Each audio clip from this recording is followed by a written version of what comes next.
This video of our intro series will focus on the second phase of the battle round, the movement phase.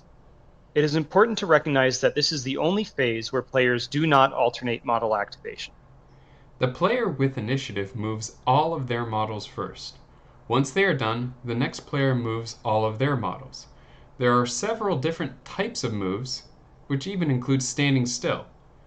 You cannot pass your turn and move later. Let's get into all the options that you have available in the movement phase. When you move a model, there are some considerations and limitations. You may not freely move through other models, whether they are friendly or not, and you may not move within 1 inch of any enemy models during any move in the movement phase, with some exceptions we will discuss later. If you start out the movement phase within melee combat range of an enemy model, defined as being within 1 inch of an enemy model, you are restricted in your movement options. Your only options are to fall back or to be stationary. If you are trying to scale or move over an obstacle, you must include the vertical measurement into your movement. However, vertical distance can be ignored when moving over small barriers and obstacles up to 1.5 inches tall and/or wide. Your model will just hurtle right over it. Anything more than that must be counted in your total movement measurement. Finally, if you are jumping down from a high point, you do not need to account for the distance you fall in your measurement. As long as you jump down less than 6 inches, then you don't risk injury. If you choose to jump down 6 inches or more, you'll have to roll a d6 to determine if you suffer an injury from the fall, as detailed in the core manual on page 43 under the headings Falling Damage and Jumping Down.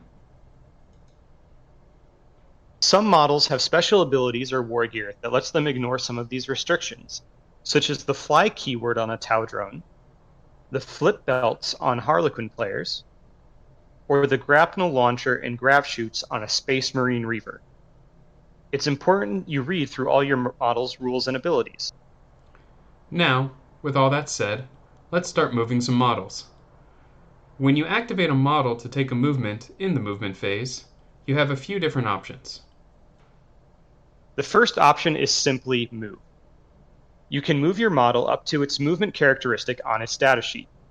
As stated before, you cannot move within 1 inch of enemy models with this movement, and must account for vertical distance climbed if the surface is greater than 1.5 inches tall.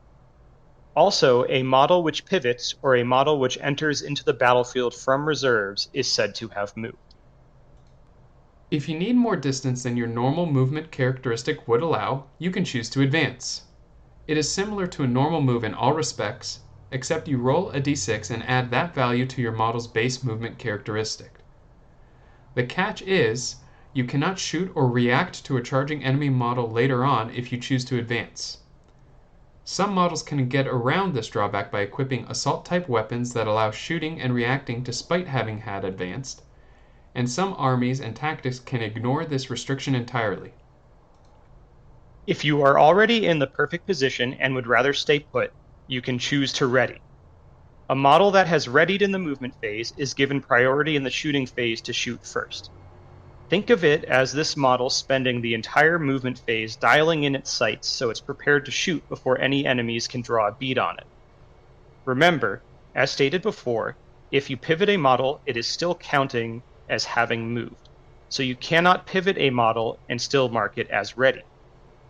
Also, as stated at the beginning of this video when we were discussing restrictions, a model that chooses not to move when they start the movement phase in melee combat with an enemy is also not considered to have ready. Speaking of which, let's get a little deeper into the movements involving combat now. At the start of the movement phase, if your model was within melee combat range of an enemy model, defined as being within 1 inch of that model when measuring base edge to base edge, your only options are to either fall back or to remain stationary. If you choose to fall back, you can move up to your model's movement characteristic as long as you end up outside of 1 inch from all enemy models. During a fallback move, you can freely move within 1 inch of enemy models, you just cannot end up there. The enemy model which you fell back from cannot then rush back into melee with you in this phase if they move after you. The downside is, If you fall back, you cannot shoot later in the battle round. This includes shooting of any kind in any phase. As before, there are exceptions to this rule, as certain factions, rules, and tactics can ignore this restriction. If you opt to remain stationary, you can still shoot with that model if they are later eligible to shoot, but they are not considered as readied. An interesting point is if you move second in the movement phase and your opponent fell back from you in their movement just prior, your options are still only to stand still or fall back. The check that limits your options in the movement phase are at the beginning of the movement phase.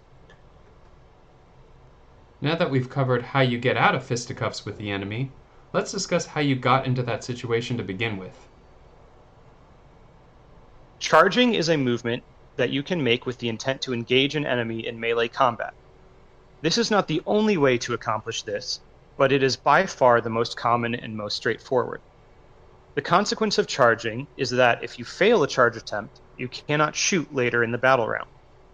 The sequence of events for a charge are 1. Choosing targets, 2. Reactions, and 3. Making the charge move. Step 1. Choosing targets. To declare a model as a charged target, your model must be within 12 inches of the enemy model as measured from overhead, base edge to base edge. You do not look at vertical terrain or around corners or other models for this measurement.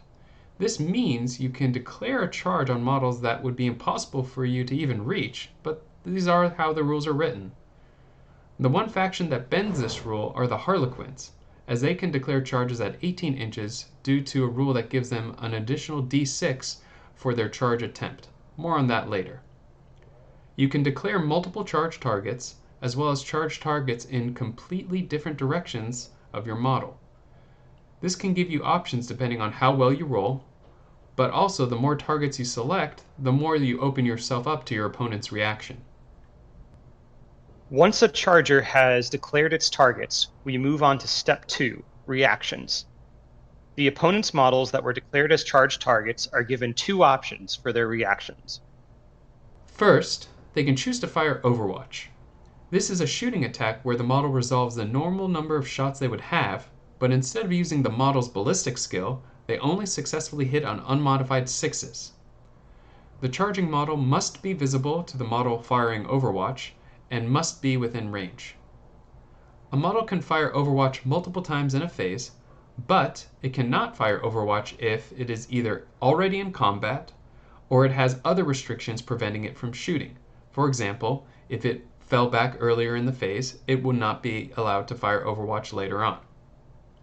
Alternatively, as long as the model has not already made a physical movement in this battle round, they can choose to retreat.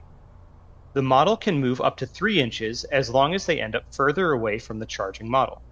This can be used to make the charge more difficult or even impossible.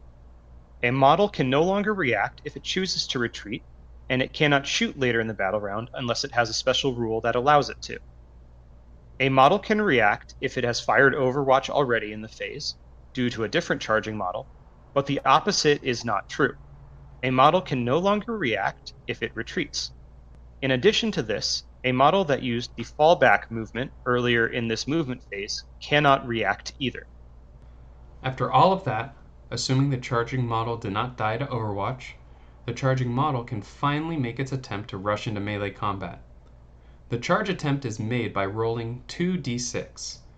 If the value of the dice is enough in inches for the charging model to make it within 1 inch of one of its designated charged targets, it has successfully charged.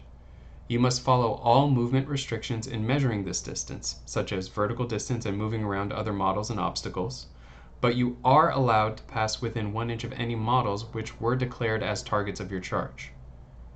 If the charging model does not roll high enough on the dice, you may either stay put and not move, or move the full distance you rolled, edging up as close as you can get to one of your targets. As stated before, if you fail a charge attempt, you cannot shoot later in the battle round. So, that's the overview of what you are capable of doing in the movement phase. If you have any questions or want clarification on anything discussed, please drop a comment below so we can help out. Look out for our next video in the series where we focus on everything involved in the attack sequence and how you take a model out of action.